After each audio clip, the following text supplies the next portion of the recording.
Hello, students. Happy Sunday evening. I need to shave.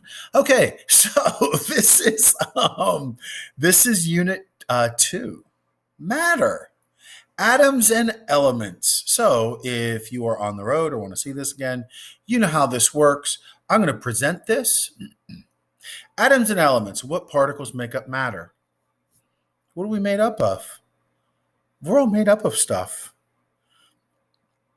And the way science works, the stuff that makes us up is going to make up something else eventually. And the stuff that makes up us was at one time something else. Boom. Matter can never be created, can never be destroyed. The tree that is outside your house, the carbon particles in those trees have been on this planet for billions of years. Matter can never be created, can never be destroyed. Wonderful SOLs. So what do you know about atoms? Oops, I just told you something. So think about maybe something you remember from elementary school days. Did your teachers teach about atoms? What are the parts of the atoms? What are some types of atoms? What are the atoms that combine form something? Is there reactions? Is that part of it? Let's think about that. So here's a vocabulary. Atoms are the basic building blocks of matter. Protons are subatomic particle that has a positive charge. So atoms are made up of three things that we're going to get into now. Remember, I said elementary school, you learn this. You'll learn a little bit more now than you get in high school chemistry. You learn more and more. So atoms are made up of three things: protons, neutrons, and electrons.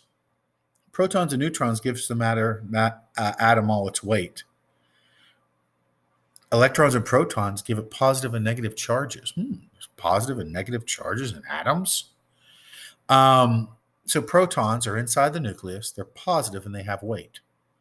Neutrons are inside the nucleus. They have no charge and they have weight. So one proton and one neutron equal 2 atomic mass units. Electrons fly around the outside of the atom. They don't pretty much weigh anything, but they have an electrical charge and they balance out the proton, positive and a negative. And what's really cool, the distance between an electron and the nucleus is huge when you think of it comparatively. It's almost like our solar system. How the sun is huge in the middle and the planets are kind of like electrons flying around it, and there's a huge massive nothingness between them. Dismissed as coincidence? Maybe, maybe not. We don't know. So there is a traditional look at the atom, but if this was really true, if a nucleus was this big, the electrons would probably be in Richmond or Caroline or Lake Anna. That's how much space is between a nucleus and an electron. So 1, 2, 3, 1, 2, 3, 4, 5, 6 electrons.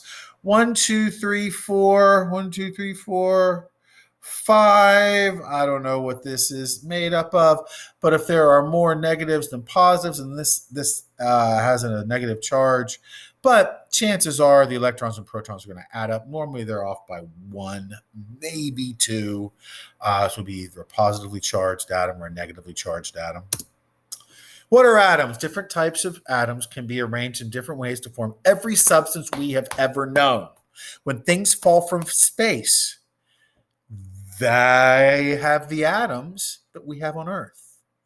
Nothing has ever come to us with new atoms or not made of atoms.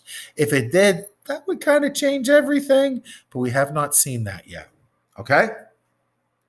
They're so small they cannot be seen unless using a very powerful microscope.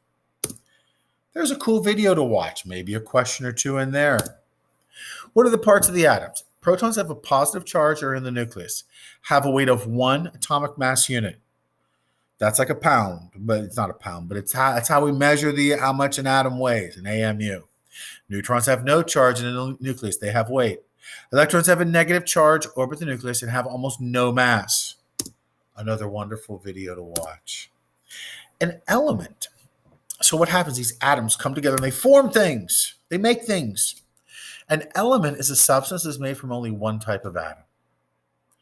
The atomic number is the number of protons in the nucleus of an atom, and the chemical symbol is an abbreviation that represents the element. That is a wonderful chemical symbol.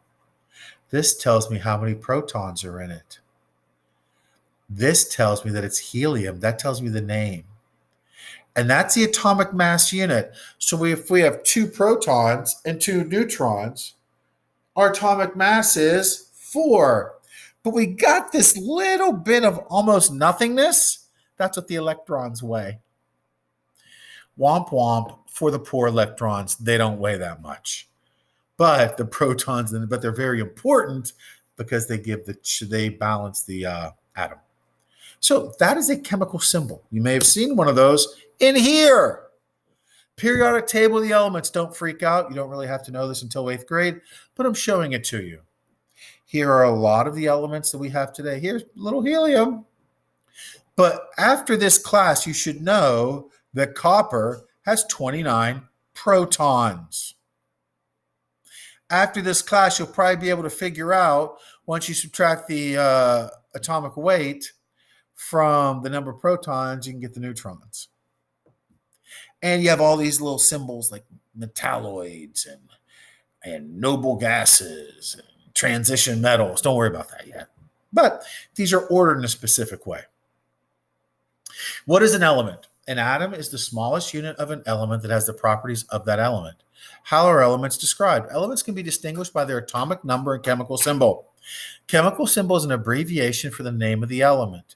Always capital letter first, and if there is a second letter, it's lowercase. Al, aluminum, or aluminium if you're British. So, atomic mass numbers. A cool video. So what elements make up the Earth? Basically, there's a small handful that make up everything. Iron makes up about 1/3 of the Earth's mass. That's how much we weigh. Well, there are 9 elements that account for almost all the matter that makes up our planet. Oxygen, silicon, aluminum, calcium, sodium, potassium, magnesium, nickel, and iron. Those are the big ones. Because they make up the mass of the planet, the matter of the planet. We say, well, what about hydrogen? I hear a lot about hydrogen. Hydrogen doesn't have that much mass. It's in our atmosphere, but it doesn't have that much mass. What elements make up atmosphere and the ocean? The atmosphere is 78% nitrogen and 21% oxygen. I just breathed in 78% nitrogen and I can't even use it. But do you know who uses that nitrogen? The trees outside. The oceans are made up of hydrogen and oxygen. How do we get nitrogen in our body then? We eat plants. Living things are made up of carbon. We are carbon-based life forms.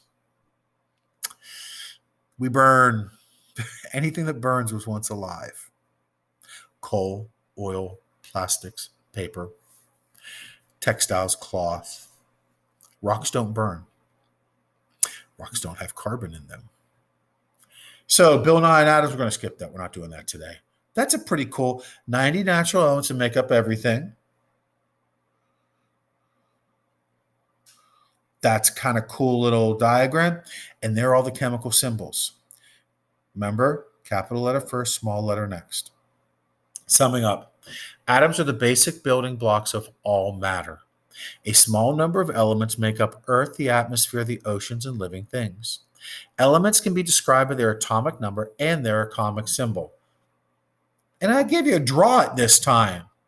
So just draw an atom.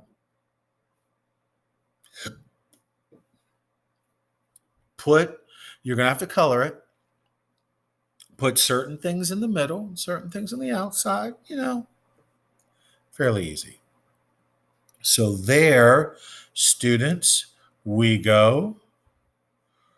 Let me try to. I'm trying to stop the recording. Oh, there it is.